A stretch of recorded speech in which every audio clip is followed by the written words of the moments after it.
ठीक है। इसके अलावा फिर हम आगे पीएच स्केल भी देखेंगे और यूनिवर्सल इंडिकेटर के बारे में भी जानेंगे। चलिए लेक्चर स्टार्ट करते हैं। तो जैसे कि बोर्ड पे आपको क्वेश्चन दिखाई दे रहा है number 1, that's a what do all acids and all basis have in common. Means आपने चैप्टर पढ़ लिया है तो आप मुझे बताइए कि हर एक एसिड और हर एक बेस में क्या चीज कॉमन होती है, जल्दी से बताइए। ठीक है, अगर आंसर आ रहा है तो कमेंट बॉक्स में कमेंट करिए। चलिए डिस्कस करते हैं। देखिए अगर एसिड की बात करें, आर्हेनियस ने बोला था कि जितने भी आर्हेनियस एसिड होंगे they give H+ ion in water, so acid produces H+ ion in water, clear, in water।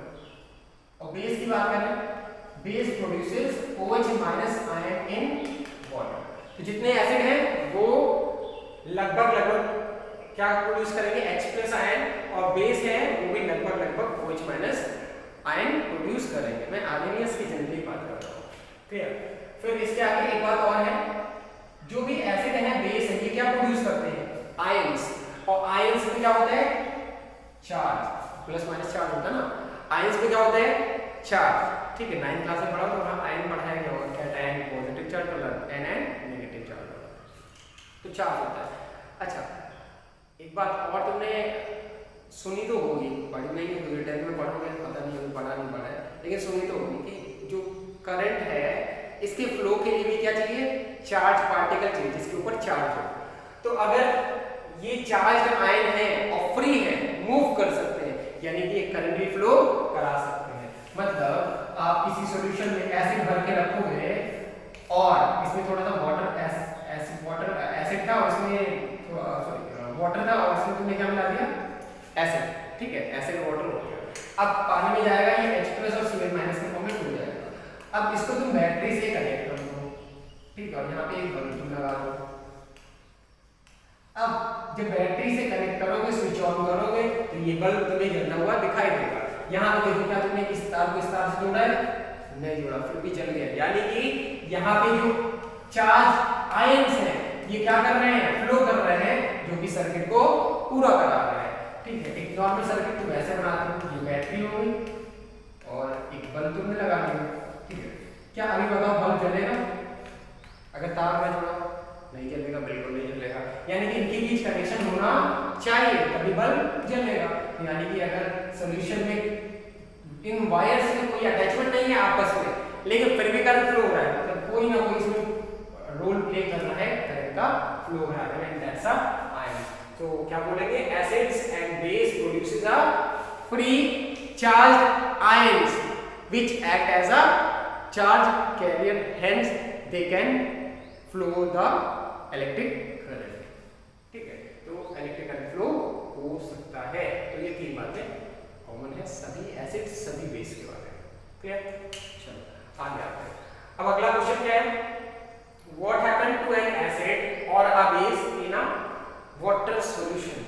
Simple, जो भी बताया, एसिड और या फिर बेस का वाटर सॉल्यूशन में क्या होता है, simple, acid in water solution produces the H+ ion and base in water solution produces the OH- ions।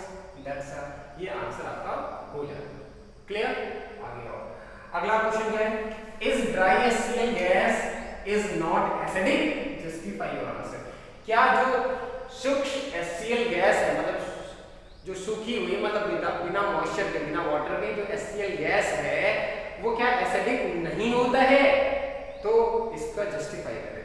तो कोई आपसे पूछे तो बोलोगे यस, जो ड्राई HCl होता है ये एसिडिक नहीं होता है। क्यों, देखो HCl is a acid, Arrhenius ने बोला था पानी में डालोगे तो H+ आयन प्रोड्यूस करेगा, लेकिन ये बोल रहा है ड्राई है, पानी में तुमने डाला ही नहीं, तो अगर ड्राई HCl लोगे क्या ये H+ आयन देगा, नहीं देगा।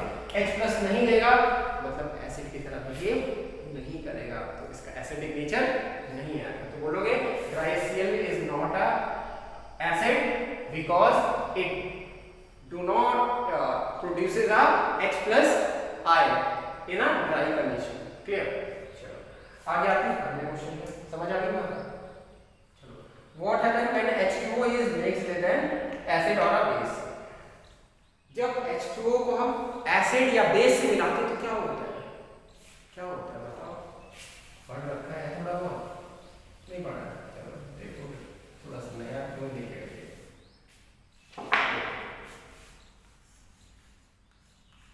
किसी एसिड या किसी बेस में अगर तुम वाटर मिला रहे हो तो इस प्रोसेस को बोलते हैं डाइल्यूशन। मतलब वाटर और एसिड को या बेस को मिक्स कर रहे हो तो इसे क्या बोलते हैं? डाइल्यूशन। डाइल्यूशन क्या होता है? Mixing of water and acid और बेस। पानी को एसिड या बेस में मिलाते इसे क्या बोलते हैं? डाइल्यूशन। तो ये बात याद रखो। लेकिन देखो जब भी वाटर को हम एसिड या बेस में मिलाते हैं तो ये डाइल्यूशन वाला प्रोसेस कैसा होता है? एक्सोथर्मिक। जो डाइल्यूशन प्रोसेस है वो कैसा होता है? एक्सोथर्मिक होता है। ठीक है, एक्सोथर्मिक का मतलब हीट निकलती है। क्लियर? ऐसा हीट निकलेगी तो क्या होगा? हीट निकलेगी तो जल जाओगे, सिंपल सा है। तो अगर किसी एसिड में तुम पानी मिला दिया अचानक से, ठीक है, तो बहुत ज्यादा अमाउंट में हीट निकलेगी। बहुत ज्यादा अमाउंट में हीट निकलेगी तो जो एसिड है वो आपके ऊपर स्प्लैश आउट कर सकता है, आप जल भी सकते हो। साथ साथ अगर ग्लास का बर्तन है या ग्लास बीकर तुमने ले रखा है, हीट प्रोड्यूस होगी तो ग्लास जो कांच है वो भी फूट सकता है और आपको इंजरी हो सकती है। इसीलिए कोई दूसरा तरीका निकालें, पानी को हम एसिड में ना मिलाएं तो बहुत ज्यादा क्या निकलेगा? हीट निकलेगा। तो इसका उल्टा करते हैं। तो क्या प्रिकॉशन ध्यान में रखना है? प्रिकॉशन क्या है? प्रिकॉशन यही है। पहले तो आंसर क्या था कि क्या होता है जब एसिड बेस को मिला, तो आंसर तो मिल गया, डाइल्यूशन कहलाता है। दूसरा एक्सोथर्मिक प्रोसेस है। और अगर पानी को एसिड में मिलाओगे तो क्या होगा? एसिड स्प्लैश आउट कर जाएगा जिसकी वजह से आपको इंजरी हो सकती है। साथ साथ अगर कांच का बीकर जो आपने ले रखा है वो भी ब्रेक हो सकता है और आपको इंजरी हो सकती है। तो इसका उपचार निकालना चाहिए, वही प्रिकॉशन ध्यान में रखने का है। क्या प्रिकॉशन लेना है जब भी एसिड और वाटर को मिक्स करना है? क्या करेंगे? एक कंटेनर में हम वाटर ले लेंगे पहले, ठीक है। अब थोड़ा थोड़ा एसिड मिलाएंगे किनारे से, जो भी बीकर उसके किनारे से थोड़ा थोड़ा एसिड मिलाओगे तो थोड़ा थोड़ा हीट निकलेगा। पूरा एसिड था उसमें अचानक से पानी मिला दिया तो ज्यादा हीट निकल गया। और थोड़ा थोड़ा मिलाओगे तो क्या होगा? थोड़ा थोड़ा थोड़ा थोड़ा थोड़ा थोड़ा हीट निकलेगा और थोड़ा थोड़ा निकलेगा तो ये बीकर अपना एब्जॉर्ब कर लेगा, ठीक है, उतना इफेक्ट नहीं पड़ेगा। तो जब भी एसिड और वाटर को मिक्स करेंगे या डाइल्यूशन करेंगे तो क्या करेंगे? वाटर में एसिड मिलाएंगे, कभी एसिड में वाटर नहीं मिलाएंगे। Always we will mix acid in a water, ठीक है। तो याद रखते हैं प्रिकॉशन क्या है? ऑलवेज एसिड और base should be mixed in a water, ठीक है। अभी देखो ये जनरल हम घर में भी यूज करते हैं। कैसे? देखो जब भी शरबत बनाते हैं तो क्या करते हैं? नींबू जो है वो एसिड है, पानी ले लेते तब नींबू निचोड़ते हो। ऐसा तो नहीं ना नींबू निचोड़ कर रखा और पानी डाला। हालांकि नींबू उतना स्ट्रॉन्ग एसिड नहीं है, उतना बहुत थोड़े से अमाउंट में लिया, लेकिन ज़्यादा अमाउंट में लिया रहो तो पानी मिलाओगे तो क्या हो जाएगा? बहुत ज़्यादा हीट निकल सकती है, ठीक है। तो इसलिए हमेशा क्या करते हैं हम लोग? आदत है पानी लिया फिर नींबू निचोड़ा, धीरे धीरे करते हैं तो धीरे धीरे हीट एब्जॉर्ब कर लेता है, ठीक। ऐसे ही बेस का है, जो भी पानी रहता है टब में, निरमा बाद में मिलाते, पहले नहीं मिलाते। पहले मिला के देखना, निरमा लेना, थोड़ा सा पानी उसमें मिलाना, तो कितना जो बर्तन रहेगा बहुत गर्म हो जाएगा, ठीक है। ये एक्सोथर्मिक प्रोसेस है। तो हमेशा क्या करते हैं? पानी पहले भर लेते, फिर निरमा मिलाते, डालते थोड़ा थोड़ा, फिर उसको मिक्स कर देते हैं, ठीक है। इससे क्या होता है? ज़्यादा हीट प्रोड्यूस नहीं हो पाती, ठीक है। समझ आ रहा है? तो ये क्वेश्चंस हैं और ये आंसर्स मैंने डिस्कस कर दिए, ठीक है। और खूब समझ में भी आया होगा, लेकिन ये बात जो है इसको आप याद रखिएगा कि एग्जामिनर अगर प्रैक्टिकल में आप होते हो तो एग्जामिनर आपसे पूछता है अक्सर। और साथ साथ 11th-12th में भी जाओगे तो इन बातों का, खुद लैब में आप जाओगे, लेबोरेटरी में वर्क करोगे तो इन बातों का ध्यान रखना होता है, केयर करना होता है, ठीक है। तो ये क्वेश्चंस हो गए। अब आते हैं अगला, हाउ स्ट्रॉन्ग आर एसिड और बेस सॉल्यूशन। कोई भी एसिड सॉल्यूशन या बेस सॉल्यूशन कितना स्ट्रॉन्ग होगा और कैसे पता लगाएंगे, इन बातों को हम डिस्कस करेंगे। पहले ये आप देख लो अच्छे से, फिर ठीक है।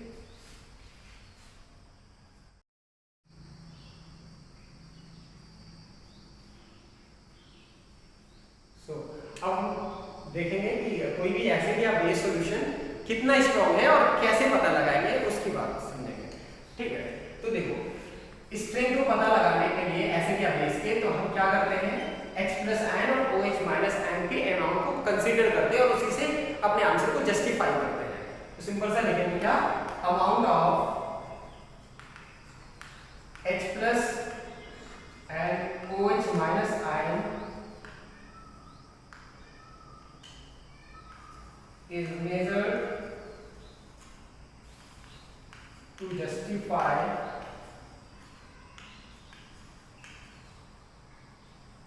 that how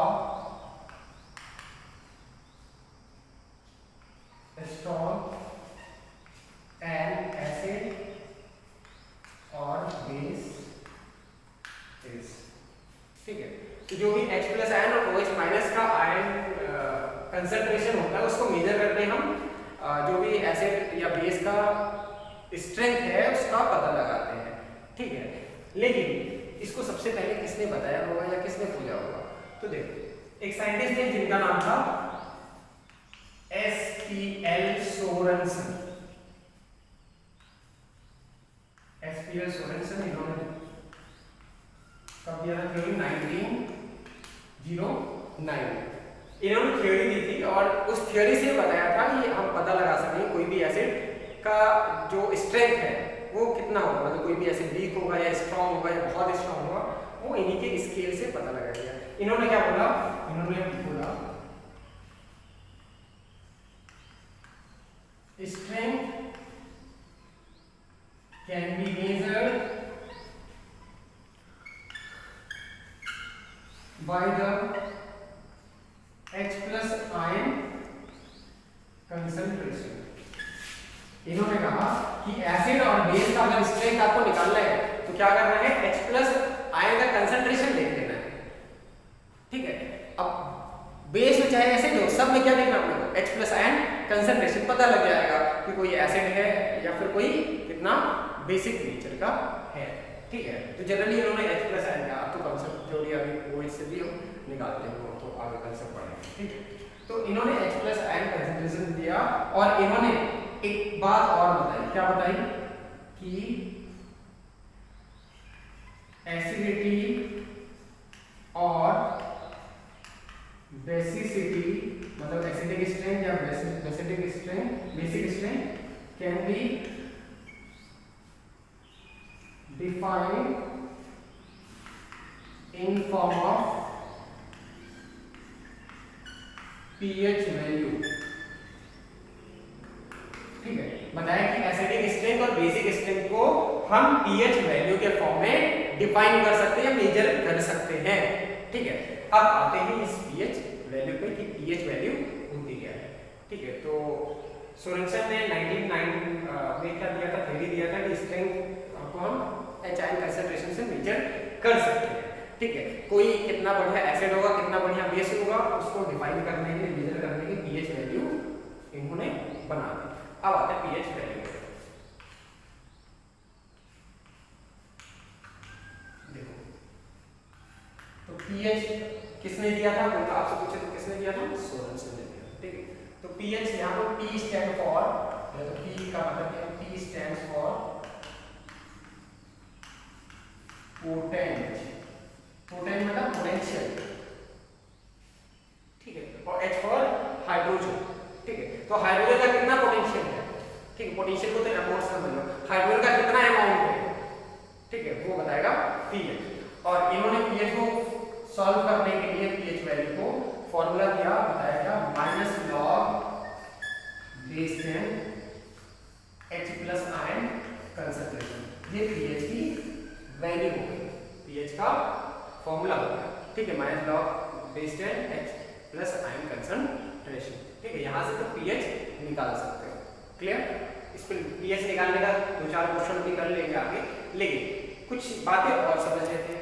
देखो इस पीएच से इनसे पूछा गया कि कैसे आप बताएंगे कि कोई भी एसिड है कि बेस है pH की वैल्यू के बेस पे, तो इन्होंने कहा रुको रुको रुको, देखो इन्होंने कहा जो pH की वैल्यू होती है वो हमेशा कहीं निकलती है, कहाँ से, 0 से लेके 14 तक। pH वैल्यू हमेशा कहाँ से कहाँ तक हो सकती है, 0 से 14 तक। ठीक है। फिर इन्होंने कहा एक बीच में 7 भी आएगा, इस पॉइंट को हम बोलते हैं न्यूट्रल पॉइंट या फिर बोलते हैं न्यूट्रल। ठीक है। बोला अगर किसी का पीएच 7 से कम है तो इसका नेचर कैसा होगा, एसिडिक होगा। 7 से ज्यादा होगा पीएच तो इसका नेचर कैसा होगा, बेसिक होगा। ठीक है। पूछा कि 014 क्या है, तो बोला जिसका अगर 0 पीएच हो गया ये क्या होगा, वेरी स्ट्रॉन्ग एसिड होगा, बहुत स्ट्रॉन्ग एसिड होगा। और जिसका पीएच 14 होगा ये इसका होगा वेरी स्ट्रॉन्ग बेस। ठीक, ये वेरी स्ट्रॉन्ग एसिड हो जाएगा, ये वेरी स्ट्रॉन्ग बेस हो जाएगा। ठीक है।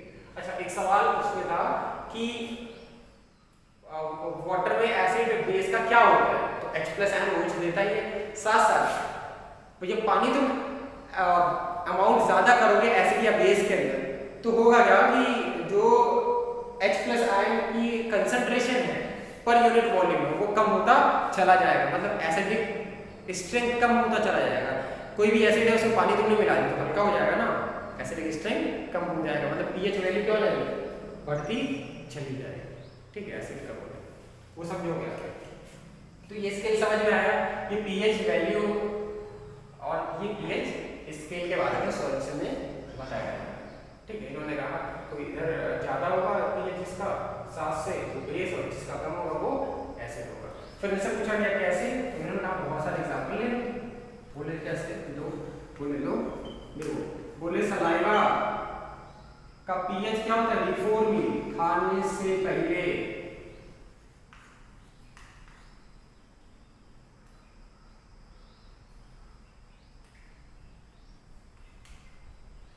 लगभग 7.6 समथिंग होता है। ठीक है। फिर पूछा गया और बताओ, तो उन्होंने कहा इसी को अगर तुम आफ्टर मील देखो, खाने के बाद, तो इसका पीएच हो जाता है 5.8 समथिंग। ठीक है। फिर और पूछा गया, इन्होंने बताया लेमन के बारे में, लेमन का जूस होता है उसका पीएच वैल्यू। ठीक है। इसका पीएच इन्होंने बताया, इसका पीएच होता है 2.2 से लेकर 2.3 तक, कुछ किताबें 3 भी लिखती हैं। ठीक है, 3 मतलब 3 2.2 2.4 है, 3 भी लिखती है। ठीक है। तो इतना ये रेंज है, ये आप इतना मान लो। फिर आगे बताया टैप वाटर जो होता है उसका पीएच कितना होता है, उसका होता है लगभग 7.4 समथिंग। ठीक है। फिर ब्लड का पीएच कितना होता है, ब्लड का पीएच होता है इतना 3 पॉइंट इतने से लेके इतना तक हो सकता है रेंज में। ये ठीक है। अब आगे आते हैं और देखते हैं। अब 11 देखो, 11 का क्या होगा, 2.2 इतना है तो मतलब 7 से कम एसिड होगा, टैप वाटर 7 से ज्यादा है बेस होगा, ब्लड का ये हो गया। और जो प्योर वाटर होता है उसका कितना होता है, प्योर वाटर का होता है 7, प्योर वाटर का पीएच कितना होता है 7, मतलब न्यूट्रल होता है। ठीक है। ये कुछ पीएच वैल्यूज है, याद रखना आपको। क्लियर। अच्छा, और कॉफी का 5.6 समथिंग होता है। ठीक है। ऐसे ही रेन वाटर का होता है, रेन वाटर का 5.6 से ज्यादा होता है, जब भी कम हो जाएगा उसे बोलते हैं एसिड रेन। आगे पढ़िए।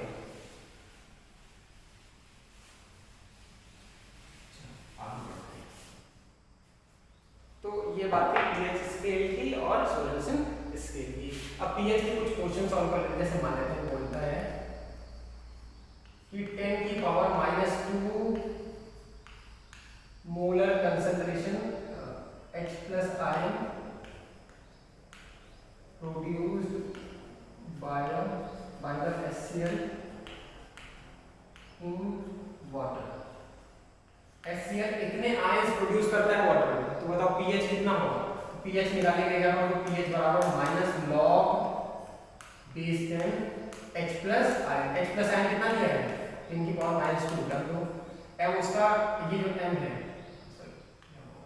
n जो है ये इसका यूनिट है, यहाँ दिया 10 की पावर -2। सॉल्व करो, log जो सॉल्व करते जब ये बेस सेम होता है, बेस सेम हो तो वैल्यू 1 हो जाती है, और पावर जितनी भी लॉग पावर रहती है वो आगे चली जाती है। तो ये माइनस है, आगे लॉग आ गया, बचा क्या लॉग बेस 10 और ये 10। जब ये और ये वैल्यू सेम हो इसकी वैल्यू कितनी होती है 1। तो ऐसे भी अगर log बेस 10 की वैल्यू 1 होती है। कितना आ गया माइनस माइनस प्लस कितना आ गया pH 2 आ गया। क्लियर? तो ऐसे pH हम निकाल लेंगे। ठीक है, pOH के फॉर्म में भी देखने को मिलता है, लेकिन वो अपने सिलेबस में नहीं, वो 11th में तुम सीखोगे। ठीक है, तो ऐसे 3-4 क्वेश्चन घर पे कर लेना।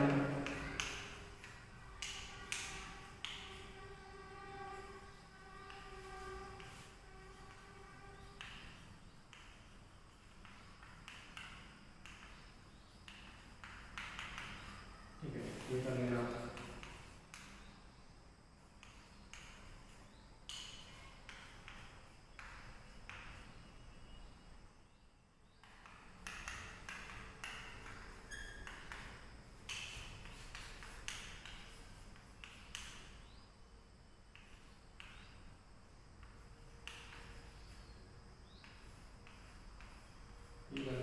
ठीक है, ये नहीं आएगा तो आप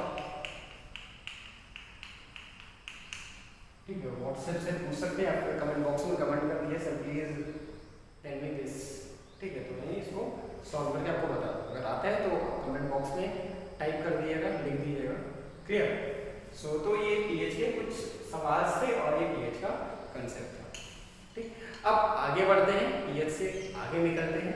ठीक है, और अब लास्ट में एक इम्पॉर्टेंट चीज जो कि बोर्ड में अक्सर पूछी जाती है वो है क्या, application of neutralization reaction. Neutralization reaction के क्या एप्लीकेशंस होते हैं। ठीक है, तो इसको आप राइट करो फिर आगे बढ़ते हैं।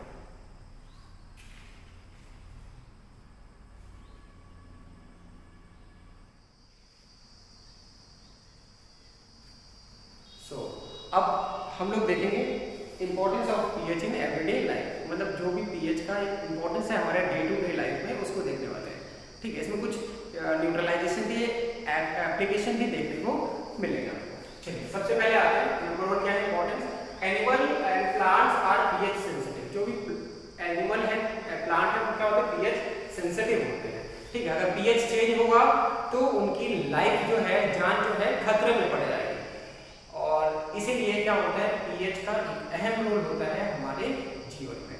ठीक है, और हमारा ब्लड जो है उसके अंदर बहुत सारे अपने फॉर्म्ड एलिमेंट्स पड़ रखे हैं, they act as a buffer, वो बफर की तरह एक्ट होते हैं। मतलब पीएच में हल्का फुल्का चेंज होता है तो बफर क्या करते हैं फिर से उसको नॉर्मल पीएच पे भेज देते हैं, जो ब्लड का होता है दैट्स अ 7.4। ठीक है, तो जब भी हम एसिड जैसे कोई भी जैसे हम मान लेते हैं मैंगो खाते हैं, ठीक है, तो खट्टा होता है, अभी क्या एसिडिक है, जब खाया तो उसका पीएच कम रहा होगा, लेकिन ब्लड में जाने के बाद ब्लड जैसा हो जाता है, क्योंकि ब्लड एक्ट ऐसा बफर की तरह काम करता है। बफर क्या होते हैं, ऐसे सब्सटेंसेस होते हैं जो पीएच के चेंज को रेजिस्ट करते हैं, रोकते हैं, पीएच को चेंज होने नहीं देते हैं। ठीक है, अगर हम एनिमल की बात करें और एनिमल की इसकी ह्यूमन बॉडी की, तो ह्यूमन का जो बॉडी है वो 7 से 7.8 pH रेंज तक नॉर्मल रहता है।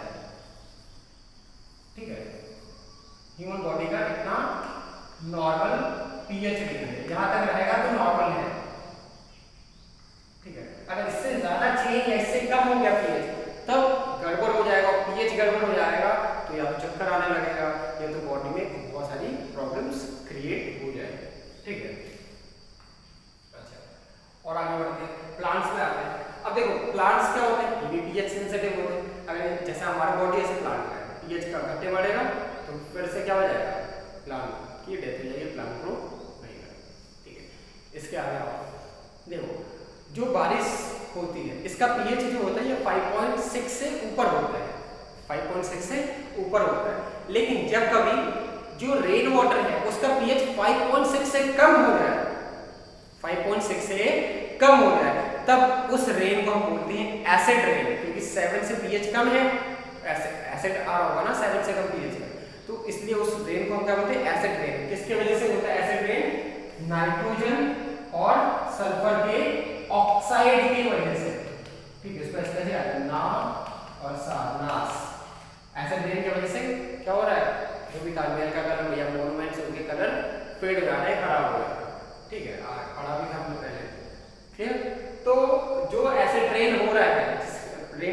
5.6 से कम है, एसिड रेन जब होगा तो पानी नदियों में जाएगा। नदियों में कौन रहते हैं? वही जीव रहते हैं। तो जो भी फिशेस हैं या एनिमल्स हैं एक्वेटिक, उनको भी अगर पीएच में चेंज ज़्यादा होगा उनको भी प्रॉब्लम क्रिएट होगी और उनकी भी डेथ हो जाएगी या फिर लाइफ खतरे में आ जाएगी। इसलिए पीएच का बहुत अहम रोल है हमारे डे टू डे लाइफ में और हमारे बॉडी के अंदर भी। ठीक है, तो ये हो गया एनिमल और pH, animal plant pH sensitive होते हैं। ठीक है, आगे अब आते हैं soil pH and plants. Soil का पीएच और प्लांट्स। ठीक है, देखो जो सॉइल का पीएच होता है ये भी बहुत अहम रोल प्ले करता है प्लांट्स की ग्रोथ में। ठीक है, बहुत बार सॉइल का पीएच तुम एसिडिक देखोगे, सॉइल एसिडिक दिखेगा। ठीक है, पीएच 7 से कम दिखेगा, बहुत बार पीएच 7 से ज़्यादा दिखेगा, बेसिक दिखेगा। तो देखो अलग अलग प्लांट को अलग अलग कंडीशन चाहिए। कुछ प्लांट एसिडिक में अच्छा हो गए, कुछ में बेसिक में अच्छा हो गए हैं। ठीक है, और इसके अलावा कभी भी अपने सॉइल का पीएच चेक करना है तो क्या करना है, एक टेस्ट ट्यूब लेना आपको या बीकर लेना, उसमें 2 ग्राम टेट है थोड़ा सा वाटर इसको मिक्स कर दिया। ठीक है, 2 ml मिक्स करने के बाद इसको फिल्टर पेपर से फनल लगा के इसको छान लेना है। ठीक है, छानोगे तो जो भी यहाँ पे फिल्ट्रेट बचेगा, सुपरनेटेड हवा देंगे तो फिल्ट्रेट जो लिक्विड बचेगा। ठीक है, इसमें क्या करना आपने को यूनिवर्सल पेपर आता है या यूनिवर्सल इंडिकेटर आता है, उसको डिप करोगे और आपको पीएच पता लग जाएगा। अभी यूनिवर्सल इंडिकेटर की बात करोगे लास्ट। ठीक है, इसके बाद बताओ तो वहां से आपको सॉइल का पीएच पता लग जाएगा। तो कुछ प्लांट है वो एसिडिक में ग्रो करते हैं, कुछ बेसिक में ग्रो करते हैं। लेकिन अगर बात करें कि बहुत ज्यादा एसिडिक हो और बहुत ज्यादा बेसिक हो, तब कोई भी प्लांट ग्रो नहीं करेगा। बहुत ज्यादा एसिडिक और बहुत ज्यादा बेसिक कंडीशन में प्लांट या तो उसकी ग्रोथ रुक जाएगी या तो ग्रो ही नहीं करेगा। ठीक है, तो जो प्लांट्स की रिक्वायरमेंट है वो खुद के बेसिस पे है कि उसको कैसा एसिडिक चाहिए या फिर बेसिक चाहिए। ठीक है, तो ये हो गया सॉइल का पीएच और प्लांट हो गया। आगे आते हैं importance of pH in digestive system. हमारे डाइजेस्टिव सिस्टम में पीएच का बहुत ज्यादा अहम रोल है। ठीक है, कैसा देखो हमारे पेट में निकलता है एचसीएल। ठीक है, एचसीएल किसमें मदद करता है? एचसीएल मदद करता है डाइजेशन ऑफ प्रोटीन। जो भी तुम प्रोटीन वाली चीजें खाते हो वो पेट में ही डाइजेस्ट होता है और पेट में निकलता है एचसीएल, हाइड्रोक्लोरिक एसिड, जो कि एक एसिड है। ठीक है, अब वो क्या करता है? प्रोटीन के डाइजेशन में हेल्प करता है। जो भी प्रोटीन के डाइजेस्टिंग एंजाइम है उनको एक्टिवेट कर देता है। ठीक है, तो प्रोटीन एचसीएल तो इसमें मदद कर दिया। इसके अलावा एचसीएल क्या करता है? हमें जर्म से भी बचाता है। जो भी जर्म जाते पेट में एचसीएल रहता है, एचसीएल के पेट में खत्म हो जाते हैं, टाटा बाय बाय गया। ठीक है, जर्म्स किल कर देता है। तो एचसीएल का दो फंक्शन है, it kills the germs and it also help in digestion of protein because it activates the protein digesting enzyme. Protein digest करने वाले एंजाइम को एक्टिवेट कर देता है। ठीक है, ये हो गया। लेकिन कभी कभी एचसीएल हद से ज्यादा बनने लगता है ना। कब बनेगा? जब आप हद से ज्यादा खा लो। मान लेते हैं पार्टी शादी ब्याह में गए तो बढ़िया पता लगा मटन चिकन सब बना है। ठीक है, सब पता लगा पूरी प्लेट में भर के खाते चले गए बिना किए लिए। और इतना खा लिया कि बहुत ज्यादा खा लिया, जिसको हम ओवर ईटिंग कहते हैं, ओवर ईटिंग कर लिया। ठीक है, साथ साथ खूब इस मान लेते साथ आपका भाई भी था, खुद स्पाइसी खा लिया, क्योंकि छोटे बच्चे खाते हैं स्पाइसी, खूब चाउमीन बर्गर पिज्जा सब खा लिया, खूब खा लिया। तो ओवर ईटिंग वाली प्रॉब्लम ये हो गई और मोर स्पाइसी ईटिंग वाली प्रॉब्लम हो गई। तुम्हारे भाई को बहुत ज्यादा स्पाइसी खा लिया और तुम क्या खा लिया? बहुत ओवर खा लिया, तो हो गया। जब ज्यादा खाओगे तो प्रोटीन और जो भी मिनरल्स ज्यादा क्या होंगे, मात्रा ज्यादा जाएगी, तो एचसीएल का प्रोडक्शन भी क्या होगा? ज्यादा। जो एचसीएल का प्रोडक्शन है वो बिल्कुल न्यूरल कंट्रोल में रहता है। कम फूड जाएगा, कम बनेगा, ज्यादा जाएगा तो ज्यादा बनेगा। ठीक है, अब खूब दबा के खा लियो तो खूब दबा के एचसीएल भी बनेगा और एचसीएल ज्यादा बनेगा, एसिड आ जाएगा पेट में। तो कहोगे मम्मी एसिडिटी हो गई है। ठीक है, तो एसिडिटी के लिए मम्मी क्या बोलती है? भैया जाओ डॉक्टर को ले आओ, डॉक्टर के पास जाओ। नहीं तो डॉक्टर के पास नहीं, टीवी पे देखो ना, इनो लेके आते हैं। एसिडिटी क्या 5 सेकंड में खत्म ना, काम शुरू केवल 6 सेकंड में। तो एसिडिटी खत्म करने के लिए हम क्या करते हैं? कोई मेडिसिन लेते हैं। अब देखो उन मेडिसिन को हम बोलते हैं एंट एसिड। क्या बोलते हैं? एंटासिड। पेट में क्या होगा ये एसिडिटी। एसिडिटी किसे बोलते हैं ओवर प्रोडक्शन ऑफ HCl या एसिड, इसे बोलेंगे एसिडिटी। अब एसिडिटी को खत्म करने के लिए, इसको खत्म करने for relief from acidity, acidity से रिलीफ के लिए हम क्या यूज करते हैं दवाएं यूज करते हैं। उन दवाओं को बोलते हैं एंटासिड्स। क्या बोलते हैं एंटासिड। एंटा मतलब अगेंस्ट होता है, एसिड मतलब एसिड, एसिड के अगेंस्ट जो काम करते हैं एंटासिड। अब देखो जो एंटासिड जनरली यूज करते हैं वो लोग वो होता है ओमेप्राजोल या फिर पेंटोप्राजोल, जिसको पेंटाबी पेंटाफोर्टी के नाम से तुम मार्केट में खरीदते हो, ठीक है। तो वो एंटासिड होते हैं।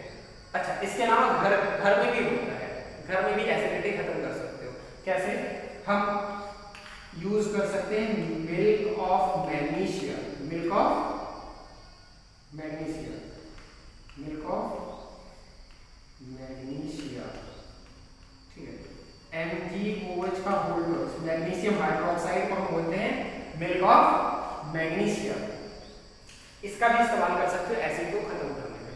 कैसे? कैसे काम करता होगा? एंटासिड तो समझ में आ गया, कहीं बॉडी में जाकर कुछ एक्ट करता होगा, लेकिन इसका क्या फंक्शन है उसका बताता हूँ। लेकिन पहले एंटासिड का फंक्शन है। एंटासिड करता क्या है, जो HCl में H+ आयन है, यही बॉडी में कहीं से आ रहा होगा, तो ये जाते हैं H+ आयन जहाँ से आ रहा है उस पंप को ही बंद कर देंगे।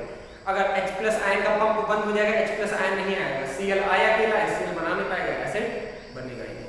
तो H+ पंप के इन्वर्टर होते हैं एंटासिड। लेकिन ये कैसे काम करता होगा? ये ऐसे काम करता है। तुमने पढ़ा था जब भी एसिड को बेस में मिलाते हैं क्या हो जाता है? सॉल्ट न्यूट्रल हो जाता है। तो एसिडिटी है, क्या खाओ?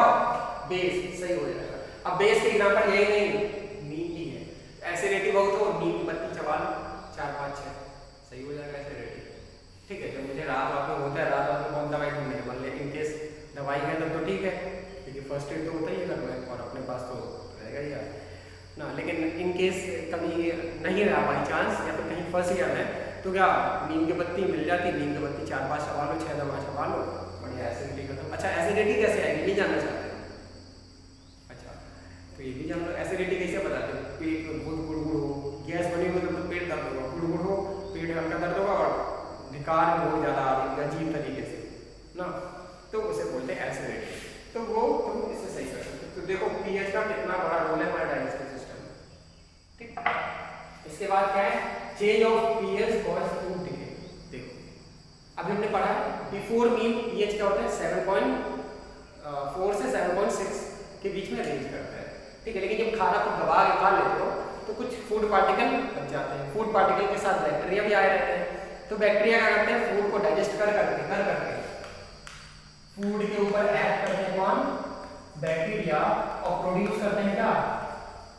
Lactic acid. अच्छा, कौन सा फूड? फूड में जो कार्बोहाइड्रेट वाला पार्ट है, मतलब जो शुगर वाला पार्ट है, इसीलिए कहते हैं चीनी खा के रात में सोना नहीं चाहिए, दूध पी के रात में सोना नहीं चाहिए, 10 समय मीठा खा के सोना नहीं चाहिए, क्योंकि उसमें कार्बोहाइड्रेट है। बैक्टीरिया क्या करेगा? डाइजेस्ट करेगा, प्रोड्यूस करेगा क्या? एसिड। अब एसिड प्रोडक्शन की वजह से पीएच जो होगा वो कम हो जाएगा। कितना? लगभग 5.5 से कम, 5.5 से पीएच क्या हो जाएगा? कम हो जाएगा, डिक्रीज हो जाएगा। और 5.5 से कम होगा तो करेगा एसिड जो है ये कैल्शियम फॉस्फेट जो कि दांत बनन होते हैं जिससे कैल्शियम फॉस्फेट को क्या कर देगा? डिसॉल्व कर देगा, ठीक है, तोड़ देगा। कैल्शियम को अलग फेंक देगा, फॉस्फेट को अलग फेंक देगा। कैल्शियम टूट के निकल जाएगा, कैल्शियम निकल जाएगा, डिसॉल्व हो जाएगा। ऐसे उल्टी करोगे इसके साथ बॉडी के बाहर चला जाएगा, दांत कमजोर होते चले जाएंगे। अच्छा, किसी को इनेमल भी बोलते हैं, ठीक है। इसी क्या बोलते हैं? इनेमल। वो जो व्हाइट वाला पार्ट दिख रहा है, ठीक है, इसी को क्या बोलते हैं हम लोग? इनेमल। तो हमारा जो टीथ होता है इनेमल का बना होता है, ये कैल्शियम फॉस्फेट से बना हुआ सब्सटेंस है। और बॉडी का सबसे हार्डेस्ट सब्सटेंस भी यही है, इनेमल, ठीक। तो अगर पीएच कम होगा तो टूथ डिके शुरू हो जाएगा, टूथ क्षय होना, खराब होना शुरू हो जाएगा। तो क्या करना? हमेशा जब भी कभी भी सोने जाएं या फिर खाना खाएं, खाना खाने के बाद ब्रश करना चाहिए ना। क्यों? क्योंकि खाने के बाद एसिड जो प्रोड्यूस है, एसिड को खत्म करने के लिए क्या चाहिए? बेस। और ब्रश में क्या होता है? बेस साफ हो जाएगा। ठीक है, क्लियर, समझ आ रहा है? तो खाना खाने के बाद रात में तो जरूर ही ब्रश कर लिया करें। दिन में करें, सवेरे, रात में करें। और रात में एक बार कर लो, सवेरे चाय वाय पी के फिर करो, कोई दिक्कत नहीं, क्योंकि एक बार तो कम आउट फ्रेश ही। अब आते हैं अपने इसमें number 5, that's a self defence by animals and plants through chemical warfare. ठीक है, तो वारफेयर जो भी सेल्फ डिफेंस है एनिमल या प्लांट का केमिकल वारफेयर से, उसका पीएच में क्या रोल है? देखो,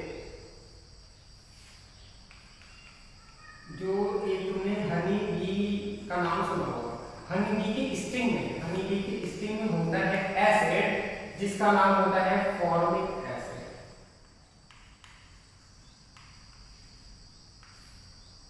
क्या होता है? Formic acid. और चींटी के डंक में होता है फॉर्मिक एसिड। ठीक है, अब ये जब काटेंगे तो तुम्हारे पास क्या आ जाएगा? फॉर्मिक एसिड आएगा अंदर बॉडी के अंदर, तो स्वेल कर जाएगा वो स्वेल, जहां पे हमारा क्षेत्र है पूरा सूज जाता है मधुमक्खी क्षेत्र, तो उसको तुरंत सही करना। तो क्या करो, जब भी मुझे चींटी काटती, आला काटता, तो क्या करते? एसिड है तो क्या लगाना उसको? बेस लगा लो फटाक से। तो इस पे यूज कर लो क्या, कोई भी बेस चूना यूज कर लो, कैल्शियम क्या है? मेटल का ऑक्साइड, बेस चूना लगाते हैं ना, चूना लगा दो। तो जब भी मधुमक्खी काटे क्या लगा दो? चूना। इसको दूसरे को, अरे अपने लगाओगे। ठीक है, ये हो गया हनी बी के स्टिंग काटने से। और एक प्लांट होता है जिसका नाम है नीटल। ठीक है, इसको बोलते हैं बिच्छू बूटी। ठीक है, नीटल, इसके कांटों में होता है मेथेनोइक एसिड। अच्छा, कभी भी ये लगेगा नीटल का जो भी प्लांट है, नीटल प्लांट, इसका कभी भी जो भी कांटा है वो लग गया तो एसिड चला गया, स्वेल कर जाएगा। स्वेल करने से क्या होगा? दर्द भी होगा, स्वेल भी कर जाएगा। तो तुम बेस का इस्तेमाल करो, सही हो जाएगा। अच्छा, नेचर ने भी एक इसका डिफेंस बना रखा है, सेल्फ डिफेंस बना रखा है। क्या? नीटल प्लांट जहां होता है उसी के बगल एक प्लांट और होता है जिसका बेसिक नेचर होता है, तो जहां ये होता है उसी के साथ साथ उसका इसका काट भी वही रहता है, मतलब इसका एंटी भी वहीं पे साथ में ही होता है।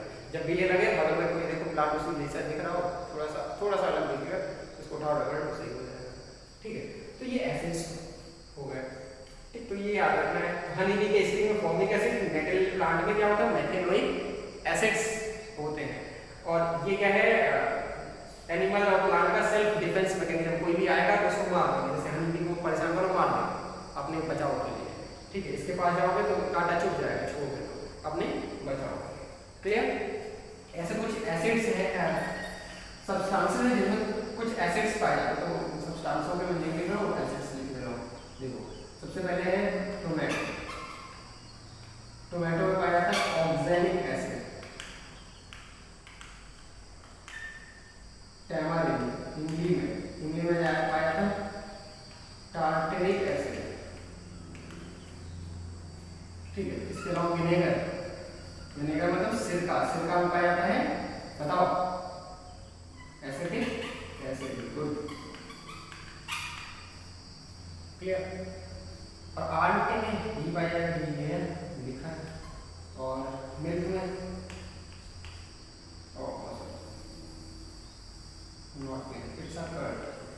कर्ड या फिर योगर्ट में पाया जाएगा लैक्टिक एसिड। इसमें मट्ठा क्या रहता है? खट्टा रहता है ना, तो इसमें क्या रहता है? Lactic acid. और बैक्टीरिया भी बनाते हैं लैक्टिक एसिड, वही बैक्टीरिया ही बनाते हैं।